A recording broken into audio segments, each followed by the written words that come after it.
Hello, grade 7. Welcome to our fourth quarter week 5 lessons in Mapeh. Let us start with music. The musical accompaniment improvisation in Philippine festivals. So the Philippines has a colorful celebration of festivals. It's a reflection of cultures and traditions that we have inherited from our ancestors from these festivals. We can hear a variety of sounds, the beat of the drums, and the rhythm produced by metals and stone on bottles, which create a fun atmosphere and lively sound. A musical improvisation is the act of creating and playing new music without preparing it in advance.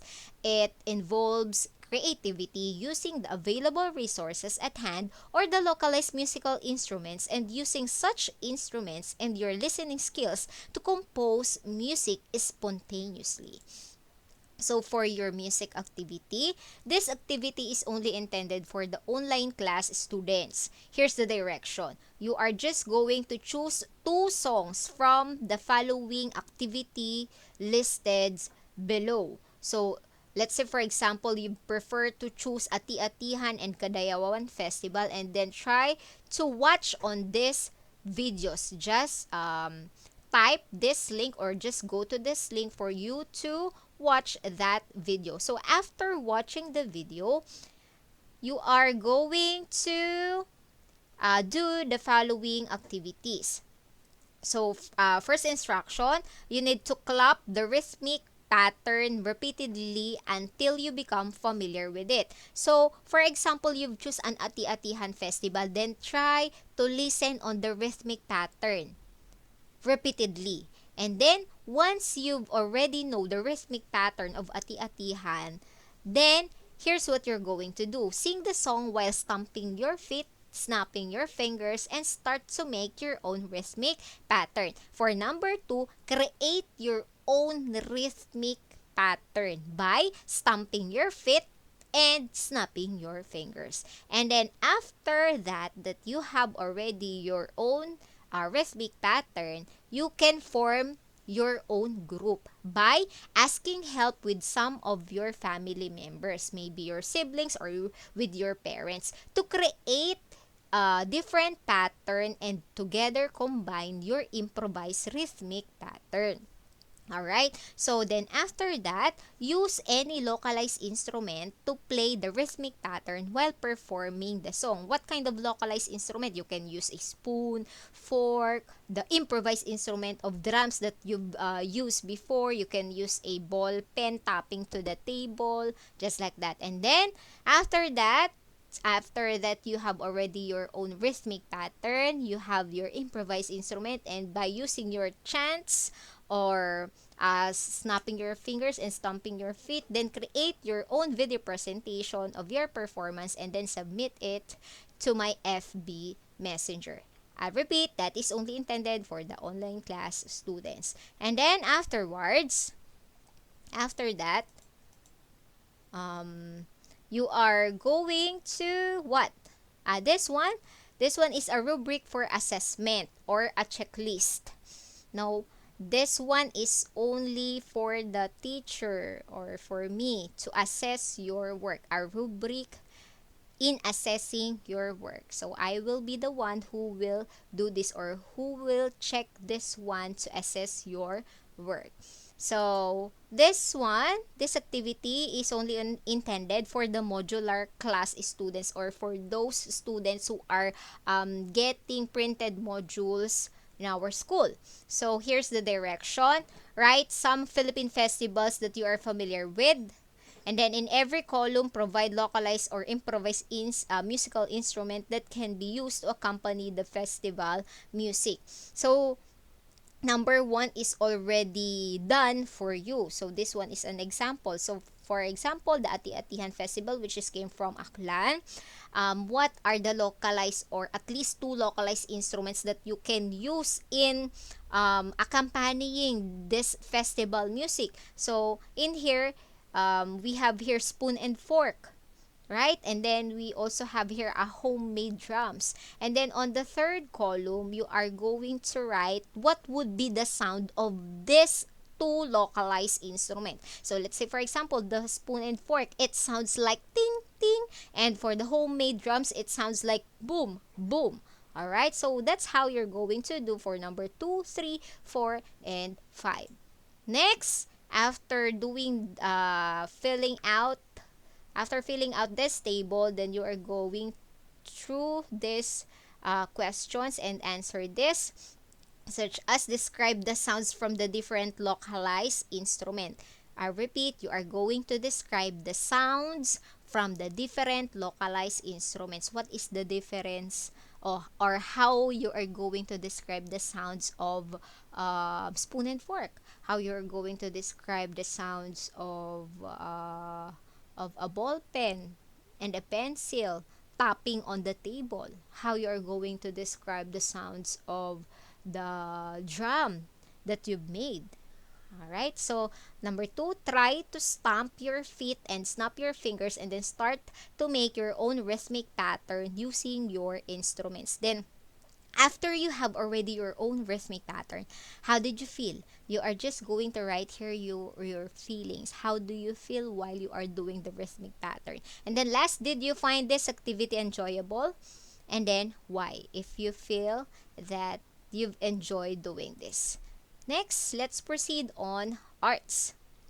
So for arts, we will focus on the Philippine theater. So as a recap, of Philippine theater comes in a variety of forms, and these include religious and non-religious acts of productions, usually shown or performed during the festivals, covering a wide spectrum of resources and origins. So what are the different elements of arts which is applied to Philippine theater and festivals? Those are color, line, form, rhythm, space, timing, movement, or mood, and many more.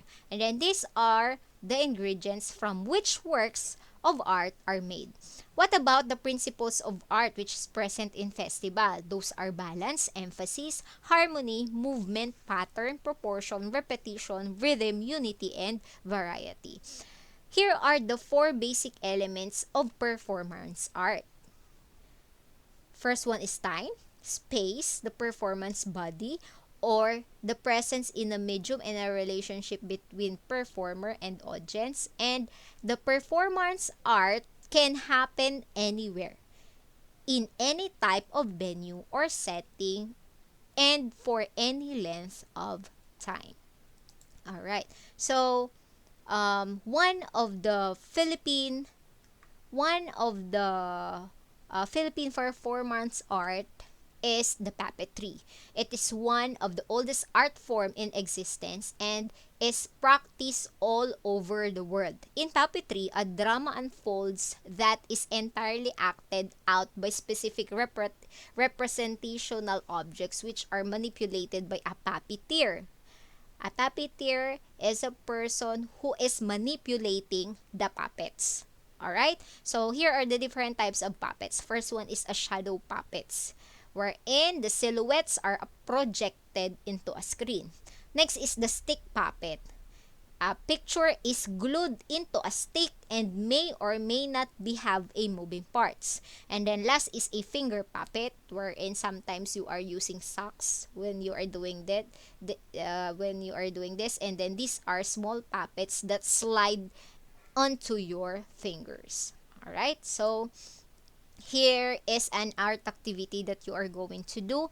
You are going to create your own stick puppet. So here are the materials that you needed: an assorted colored paper, a popsicle stick or any thin sticks that you have at home, glue, scissors, tape, crayons, markers, and colored pencils. So here are the directions. For step 1, you need to choose and think of a pattern and then print. But if you don't have a printer, then you can just draw it.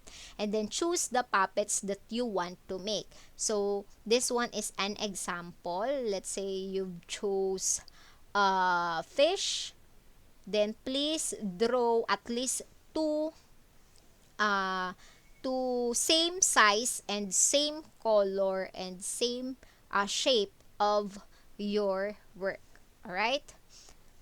And next, for step number 2, Color and decorate. If you choose to print the black and white pattern, then color the puppets any way you like with crayons, markers, or colored pencils. Please take note, uh, if you are going to print, just print only a black and white pattern, and then you are the only one who's going to color it using colored materials. Okay? And after coloring it, then you may now cut.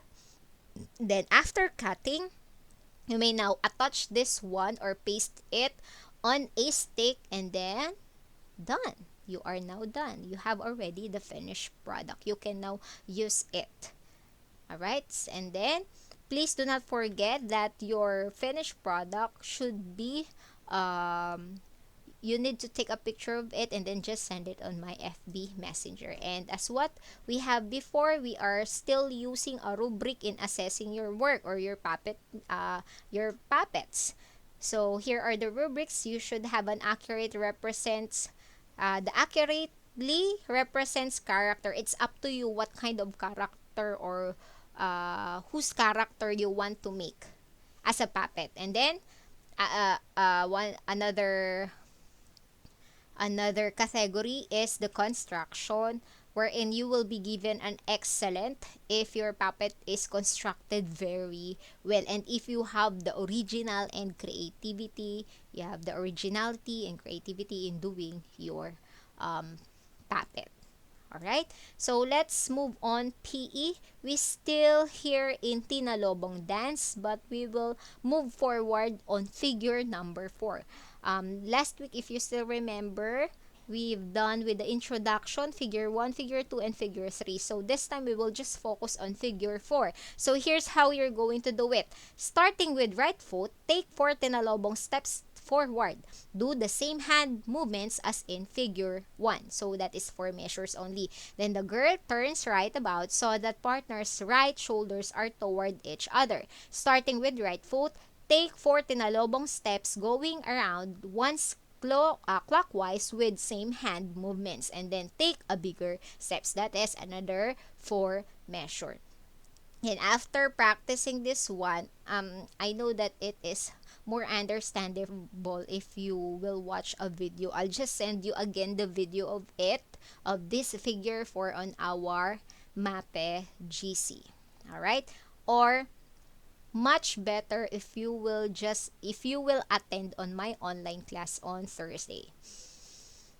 Alright, so here's how you're going to do. Let's say, for example, you've already watched the video of the figure 4, and then you've practiced it already, and then after that, take a video of your performance, most specifically on the figure 4, then send it on my messenger. Okay? So here's the rubric in assessing your dance performance. You will be given an outstanding score if you will demonstrate it in impressive level of mastery, or if you have a mastery of figure number 4 of that particular dance. So next, let's have in health. We will talk about the self-monitoring skills to prevent a non-communicable diseases. So what do we mean about the self-monitoring skills? These are the competencies that will help us assess when we are healthy or sick. It is important that we are familiar with the normal condition of our body so that we can detect once when something is wrong. So it is also important that we have information such as our vaccination record so that we can assess our risk factors and we can plan what to do as early as possible. So for your health activity, we have 2 activities. For activity number 1, this one is a monitoring health practices. What you need to do here is just write yes. You are just going to write yes if you are doing the following statement, and then write no if you are not doing the following statement. Alright? These statements is about your health practices in your everyday life. So, please write your answer in honest way. Okay? So, for example, for number 1, I stay at home when I am sick. Are you doing that? If it is yes, then write yes. And then after answering this, I want you to please get the total number of your yes. I repeat, the total number of your yes. So let's say for example, you got 8 yes. So it means if you got a score of 8 to 10, that is very good. Meaning you have a very good health practices. If you got only 6 to 7, then that is good health practices. And then if you got 4 to 5, yes, that is only a fair health practices. But if you will got 4 and below number of this, then meaning you need to work on improving about your health practices. Okay? Next, for the activity number 2, this one is a commitment. My commitment to be a disease free. So it is just like a sworn statement. So you are just going to fill out this statement. For example, then write your whole name, a grade 7 students of what school, Shil to Zamora Junior High School, hereby commit to do the following starting today. You are going to put the date on when you are going to start that, and then until when, in order to stay healthy and disease free. Then make sure that if you are going to fill out this commitment statement or sworn statement, then make sure that you are going to do the following, such as eat safe and healthful foods, exercise at least 20 minutes twice a week, and then wash your hands before and after eating and after using a toilet. And then to make it more legible, you are going to ask to write the name and a signature of your witnesses. It can be your parents or it can be your siblings. All right? And then, so that would be our lesson for this week 5. Thank you for listening. Please do not forget to like and hit the subscribe button. So that's it. Thank you, everyone. Stay safe.